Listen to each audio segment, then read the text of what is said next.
த 100 Days 100 movie series, 100 நாட்கள் 100 படங்கள். இந்த 100 மூவி சீரீஸில் நம்ம ஃபர்ஸ்ட் பார்க்க போகிற படம் 2024 இப்போ ரீசெண்டாக ரிலீஸ் ஆன ஆஸ்ரேல். இந்த படத்தை பற்றி தான் நம்ம பார்க்க போகிறோம். படத்துடைய கதையை பொறுத்த வரைக்கும் யூஷுவல் ஸ்டோரி தான். ஆனால் இந்த படத்துடைய ஸ்க்ரீன் பிளேயில் டேரக்டர் நின்று விளையாடி இருக்காரு. இந்த படத்தில் ஹீரோயினுக்கு மற்றவங்களுக்கு டைலாக்ஸே இல்லை. இந்த படத்தில் ஒருத்தர் வருவார், நடுவில் ஒரு 4 டைலாக் பேசுவார். இந்த ஒட்டுமொத்த படத்துலேயும் அந்த 4 டைலாக் மட்டும்தான் இருக்குது. மற்றபடி இந்த படத்தோடைய ஹீரோயின், வில்லன், ஹீரோ, மற்ற ஆக்டர்ஸ் எல்லாம் யாருமே டைலாக் பேச மாட்டாங்க.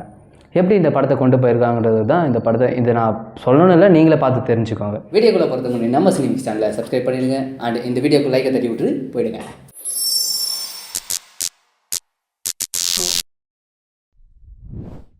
இந்த படத்துடைய ஸ்டார்டிங் சீனில் ஒரு காட்டுக்குள்ளே ஒரு பழைய சர்ச் ஒன்று காட்டுறாங்க. அந்த சர்ச்சில் ஒரு கர்ப்பிணி பெண் அங்கே இருக்கிற மெழுகுவத்தியெல்லாம் ஏற்றி வச்சுட்ருக்கா.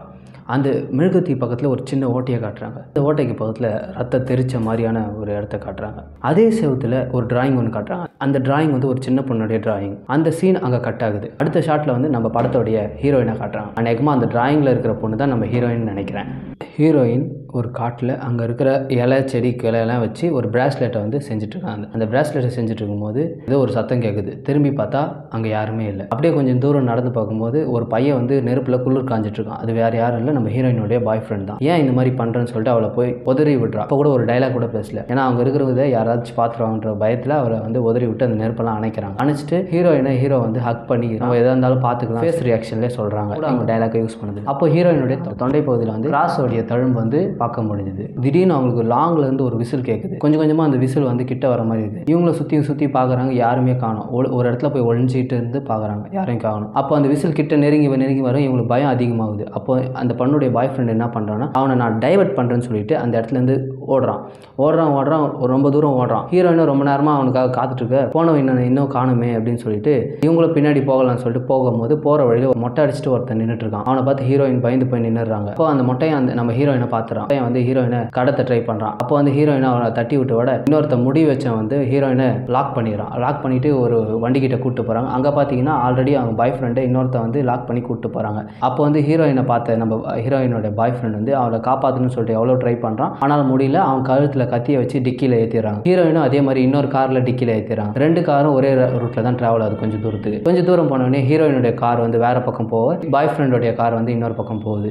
இவ வந்து அந்த ஓட்ட வழியாகவே பார்த்துட்டு வரான். இப்போ ஒரு இடத்துக்கு கூப்பிட்டு போயிட்டு நம்ம ஹீரோயின் வந்து கார்லேருந்து இறக்குறாங்க. அங்கே பார்த்தீங்கன்னா ஒரு லீடர் இருக்காங்க, அந்த கேங்கோடைய லீடர். அவங்க வந்து ஒரு லேடி. அவங்க வந்து என்ன பண்ணுறாங்கன்னா ஒரு உட்டன் சேரில் வந்து நம்ம ஹீரோயினை உட்கார வச்சு கட்டி போடுறாங்க. கட்டி போட்டுட்டு அவங்க காலில் வந்து நல்லா ரத்தம் தெரிச்சிட்டு வர அளவுக்கு கத்தியை வச்சு கிழிக்கிறாங்க. கிழிச்ச உடனே அங்கே இருக்கிற கேங்கெல்லாம் வந்து ஆப்போசிட் சைடில் போய் திரும்பிக்கிறாங்க. இதில் அந்த மொட்டையினா முடி வச்சுன்னு இருக்காங்களா, அவங்க 2 பேரும் அண்ணன் தம்பி போல. இதில் அவங்க ஃபேஸ் ரியாக்ஷனை வச்சு அவங்க வந்து அண்ணன் தம்பின்றதை நம்ம புரிய வைக்கிறாங்க. இதில் ஹைலைட் என்னன்னா, இது வரைக்குமே அந்த லீடர், அந்த கேங்ஸ்டர், அவங்க கடத்திட்டு போனவங்க யாருமே இது வரைக்கும் ஒரு வார்த்தை கூட பேசிக்கல, ஒரு டைலாக் கூட அவங்க பேசிக்கல. இவங்க போயிட்டு அந்த பக்கம் நின்றுட்டு கொஞ்ச நேரம் வெயிட் பண்ணுறாங்க. அப்போ காற்று அடிக்குது, அங்கே இருக்கிற சின்ன சின்ன கிளைங்கெல்லாம் ஆடுது. இவங்க என்ன பண்ணியிருக்காங்கன்னா இரும்பு தகரெல்லாம் வச்சு ஒரு பெல் மாதிரி அங்கங்கே கட்டி விட்டுருக்காங்க. அந்த காற்றுக்கு அந்த பெல்லெல்லாம் அடிக்குது. அப்போ தூரத்தில் ஒருத்தர் நடந்து வந்தால் இந்த மர கிளைங்கெல்லாம் கீழே இருக்கோ, அது நொறுங்குற சத்தம் கேட்கும். பார்த்தீங்களா, அந்த சத்தம் கேட்குது. அந்த சத்தம் இன்னும் கிட்ட வந்துட்டே இருக்கு. அந்த சத்தத்தை கேட்டு எல்லாருமே பயப்படுறாங்க. அப்போ வந்து ஒரு கருப்பான உருவத்தை காட்டுறாங்க. ஒரு பேய் மாதிரியான ஒரு உருவம் வந்து நம்ம ஹீரோயினை நோக்கி வருது. நம்ம ஹீரோயினும் ரொம்ப பயந்துறா. அவளை வந்து உட்டன் சேரில் தானே கட்டி போட்டு வச்சிருக்காங்க.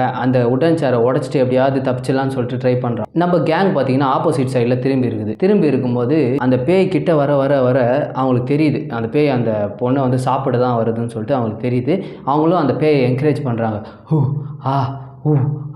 அப்படின்னு என்கரேஜ் பண்ணுறாங்க. அப்படி என்கரேஜ் பண்ணும்போது இந்த பொண்ணு அந்த கயிறுலாம் கட்டியிருக்க கயிறுலாம் அவுத்துட்டு போகிற முயற்சி பண்ணுற சத்தம் வந்து அந்த மொட்டை எனக்கு தெரிஞ்சு போகுது.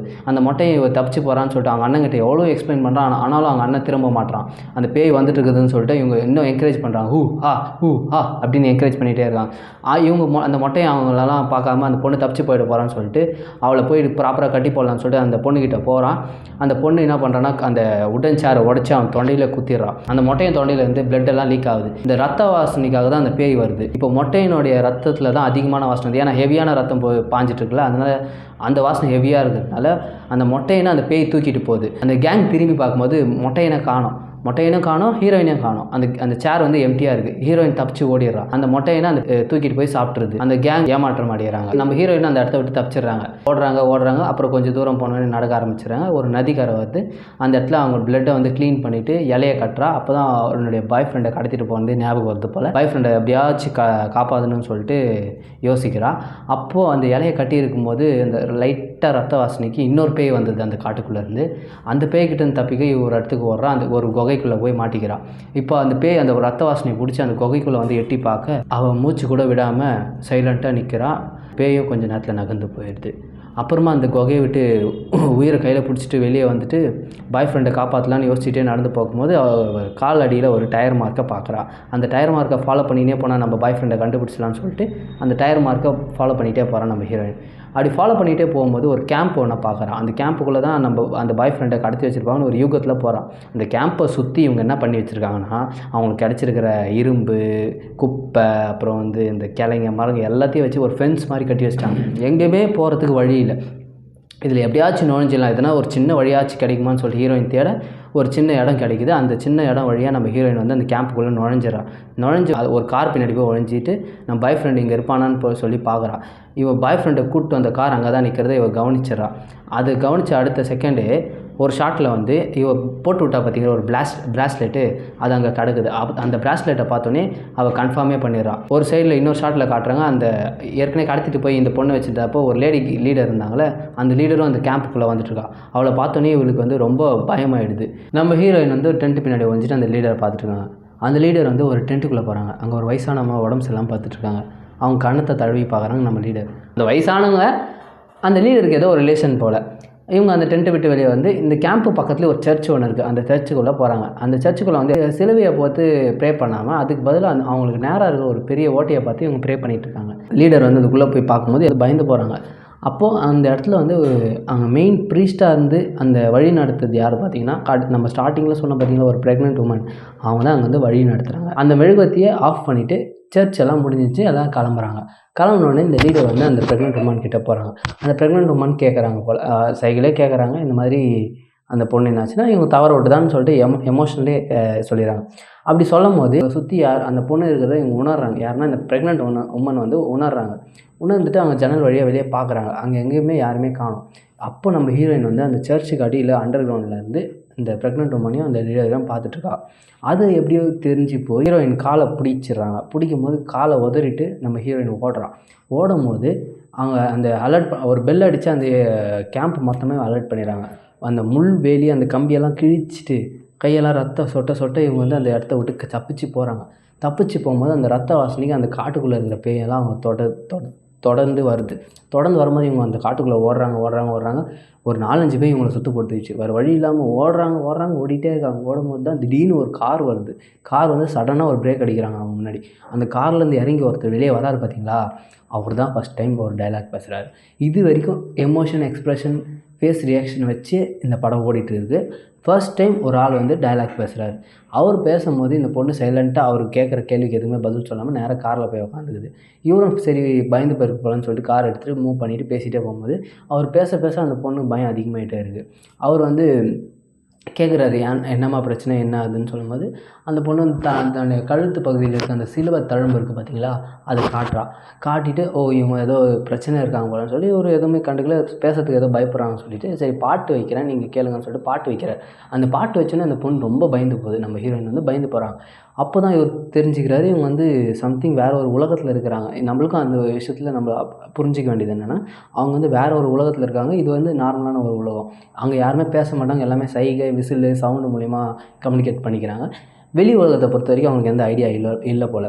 இவங்க அப்படி போயிட்டே இருக்கும்போது திடீர்னு ஒருத்தன் வந்து அந்த கேம்பில் இருக்கிற ஒருத்தன் வந்து கன்னை எடுத்துகிட்டு வந்து அந்த டிரைவரை சுட்டோடனே அவர் நேராக போயிட்டு ஒரு பிரிட்ஜில் மோதி இடிச்சிட்டாரு. அந்த ஹீரோயின் வந்து அந்த கார்லேருந்து வெளியே வராங்க. வெளியே வந்து அந்த டிரைவரை பார்க்கும்போது சுட்டுறாங்க. ஐயோ நம்மளை காப்பாற்றின ஒருத்தரை சுட்டுறாங்கனே அப்படின்னு சொல்லிட்டு கோவத்தில் அவனை போட்டு அடிக்கும்போது அவன் வந்து கழுத்தை லாக் பண்ணி கொலை பண்ண போகிற நேரத்தில் கரெக்டாக கன் எடுத்து நம்ம ஹீரோயின் அவனை நெத்தி பொட்டில் வச்சு கொண்டுறாங்க. அப்புறம் ரத்த வாடி அந்த பேய்ங்கெல்லாம் அந்த இடத்துக்கு வந்தது. அவனை துரத்த ஆரம்பிக்குது. அப்போ கொஞ்சம் தூரம் இவ ஓட என்ன ஆகுதுன்னா, ஒரு தூரமாக ஒரு மரத்துக்கு பக்கத்தில் ஒரு நெருப்பு எரியறதை பார்க்குறான். நெருப்பு எரியுதை பார்க்கும்போது அங்கே பார்த்தீங்கன்னா அவருடைய பாய் ஃப்ரெண்ட் உட்காந்துருக்கான். இவன் வந்து பாய் ஃப்ரெண்டை பார்த்த சந்தோஷத்தில் கிட்ட போக பாய் ஃப்ரெண்ட் என்ன சொல்கிறான்னா, கிட்ட வராதன்னு சொல்லிட்டு அங்கே தூரத்துலேருந்து சொல்கிறான். அதையும் மீறி போகும்போது அந்த ஒரு ட்ராப்புக்குள்ளே மாட்டிக்கிறான். இதெல்லாம் அந்த கேம்பில் இருக்கிறவங்க வந்து விதைச்ச ஒரு ட்ராப் அது. அந்த ட்ராப்புக்குள்ளே இவன் மாட்டிக்கிட்டு மரத்துக்கு மேலே இவர் கால் வந்து கட்டப்பட்டு மரத்துலேருந்து தலைகீழ தொங்குறான். அப்படி தொங்கும்போது இவன் மேலே இருக்கிற ரத்த வாடிக்கை அங்கே வந்து அந்த பேய்ங்கெல்லாம் வருது. இவங்க ஃபாலோ பண்ணிவிட்டு அந்த கேம்ப்லேருந்து ஒருத்தன் வந்திருக்கான். அவனை வந்து இந்த பொண்ணு வர வழியில் அடிச்சு போட்டுருந்ததுனால அந்த ரத்த வாடிக்கை அவனை எடுத்து சாப்பிட்ருது அந்த பேய். அடுத்தபடியாக நம்ம பாய் ஃப்ரெண்டையும் சாவச்சு சாப்பிட்ருது. அந்த ஹீரோயினுடைய பாய் ஃப்ரெண்டையும் சாவச்சு சாப்பிட்ருது. அடுத்து அந்த பேய் வந்து மேலே அந்த ஹீரோயினை நோக்கி போகும்போது அந்த பேய் வந்து நம்ம ஹீரோயினை நோக்கி மரத்து மேலே போகும்போது அவள் என்ன பண்ணான்னா தப்பிக்க எப்படியோ முயற்சி பண்ண காலில் மாட்டிருக்க கயிறை வந்து கட் பண்ணணும்னு சொல்லிட்டு ஏதோ ஒன்று பண்ணி கழட்டா முடியல. கரெக்டாக அந்த பேய் வந்து கிட்ட வரும்போது என்ன பண்ண கயிறை கழட்டி அந்த பேயோடைய கழுத்தை லாக் பண்ணி இவன் மரத்துக்கு அண்ணாண்ட குதிச்சிடா. அப்படி குதிக்கும் போது பேயோடைய கழுத்தில் வந்து லாக் ஆகி அந்த பேய் இறந்து போகுது. என்னடா பேய்ன்றானே எப்படி இறந்து போகுதுன்னா பேய் இல்லை, சொல்லப்போனால் அது மிருகமும் சொல்ல முடியாது, மனுஷனும் சொல்ல முடியாது. ஒரு மாதிரி கோரமான ஒரு அனிமல்னு சொல்லலாம். அது வந்து மனுஷ கறியை சாப்பிட்றது, உறிஞ்சுது, ரத்தத்தை உறிஞ்சுது. அது வந்து அந்த இடத்துல அந்த பாய் ஃப்ரெண்டை சாப்பிட்ட சீன்லாம் ஒரு ஆக்ரோஷமாக இருக்கும். அந்த படத்தை பார்த்தீங்கன்னா உங்களுக்கு புரியும். ரொம்ப ராவாக எடுத்திருப்பாங்க. அப்புறம் அந்த ஹீரோயின் அந்த இடத்த விட்டு எப்படியோ தப்பிச்சு ஓடிட்டே இருக்கா. அந்த பேய் வந்து அவங்கள ஃபாலோ பண்ணிகிட்டே வந்து இதுக்கெல்லாம் தீர்வு என்னென்னா அந்த கேம்பில் தான் ஏதோ பிரச்சனை இருக்குது, அங்கே போனால் தான் நம்ம இந்த பிரச்சனைலேருந்து வெளியே வர முடியும்னு சொல்லிட்டு முடிவு பண்ணிவிட்டு அந்த கேம்ப்குள்ளே எப்படியாச்சும் போகணும்னு சொல்லிட்டு ஒரு முயற்சி பண்ணுறான். ஒரு மரத்தை பின்னாடி நின்றுட்டு அந்த கேம்ப்லேருந்து கொஞ்சம் தூரத்துலேருந்து ஒரு மரத்தை பின்னாடி நின்றுட்டு ஒளிஞ்சிட்டு அந்த கேம்ப்குள்ளே அவங்க வந்து விசில் மூலிமா கம்யூனிகேட் பண்ணிப்பாங்க. அவங்களில் ஒருத்தராக இவங்க விசில் அடித்து கம்யூனிகேட் பண்ணுறான். அந்த கேம்பில் இருக்கிறவங்க எல்லாருமே வெளியே வந்துடுறாங்க. எல்லோரும் வெளியே வந்தோடனே இவ அந்த கேம்ப்புக்குள்ளே போகிறா. கேம்பில் யாருமே இல்லாமல் காலியாக இருக்குன்னா இவருக்கு சந்தேகமாகிடுச்சு. அதனால தான் என்ன பண்ணால் சர்ச்சுக்குள்ளே போய் பார்க்கலாம்னு சொல்லி போய் பார்க்கும்போது அங்கே ப்ரெக்னென்ட் உமன் ஒருத்தர் இருக்கா. அப்படி இருக்கும்போது என்ன பண்ணிடுறான்னா இவ வந்து கன்று கையில் எடுத்துகிட்டு போகிறா. போகும்போது அந்த கன்னை வச்சு அந்த ப்ரெக்னென்ட் உமனை சுடலாமான்னு 2 நிமிஷம் யோசிக்கிறாள். ஏன்னா அவள் முன்னாடி ப்ரெக்னெண்ட்டாக இருக்குது, இப்போ தான் பார்க்குறான். யார்? நம்ம ஹீரோயின். அப்போ ப்ரெக்னெண்ட்டாக இருக்கிற உமனை எப்படி நம்ம கொலை பண்ணுறதுன்னு சொல்லிட்டு யோசிக்கிற அந்த 2 செகண்ட் கேப்பில் அந்த ப்ரெக்னென்ட் உமன் வந்து பக்கத்தில் இருக்கிற பேன் எடுத்து அந்த ஹீரோயின் தலையில் அடிச்சிடறான். அடிக்கும் போது நம்ம ஹீரோயின் என்ன பண்ணிடுறான்னா அவள் வயிறு இருக்குல்ல, ப்ரெக்னென்ட் உமனுடைய வயிறு, அவள் வயிற்றில் கீறிறான். தன்னுடைய நகத்தை வச்சு கீறிறான். அந்த பிளட்டெல்லாம் வந்து இவள் கையில் படிஞ்சிச்சு கீறின உடனே. அப்போ அங்கே இருக்கிற ஆளுங்கள்லாம் அவளை தூக்கிட்டு போயிட்டு புதைக்கிறாங்க அந்த ஊரில். அதாவது பள்ளம் தோண்டிட்டு புதைக்க போகும்போது பயங்கரமாக காற்றடிக்குது. அதுலேருந்து என்ன தெரிஞ்சுட்டாங்க, அந்த பேய் வரப்போகுதுன்னு சொல்லிட்டு அந்த கேம்பில் இருக்கவங்களும் தெரிஞ்சுக்கிட்டாங்க. இவளை புதைச்சிட்டு அவங்கெல்லாம் போயிட்டாங்க. புதைச்சிடவுடனே இங்கே தான் ட்விஸ்ட்டே இருக்குது. புதைச்ச உடனே அந்த புதைச்சது அந்த பாக்ஸ் இருக்கும் இல்லைங்களா, அதில் கால் நீட்டுறோடனே அந்த இடத்துல வந்து ஒரு ஓப்பனாக ஒரு இடம் இருக்குது. அந்த ஓப்பனாக இருக்கிற இடம் வந்து நேராக ஒரு குகை வழியாக காட்டுது. இவகிட்ட ஒரு லேம்ப் இருக்குது. அந்த லேம்ப் வச்சுட்டு அந்த குகையை நோக்கி போகிறான். குகையை நோக்கி போகும்போது ஒரு கல் தெரியுது இவளுக்கு.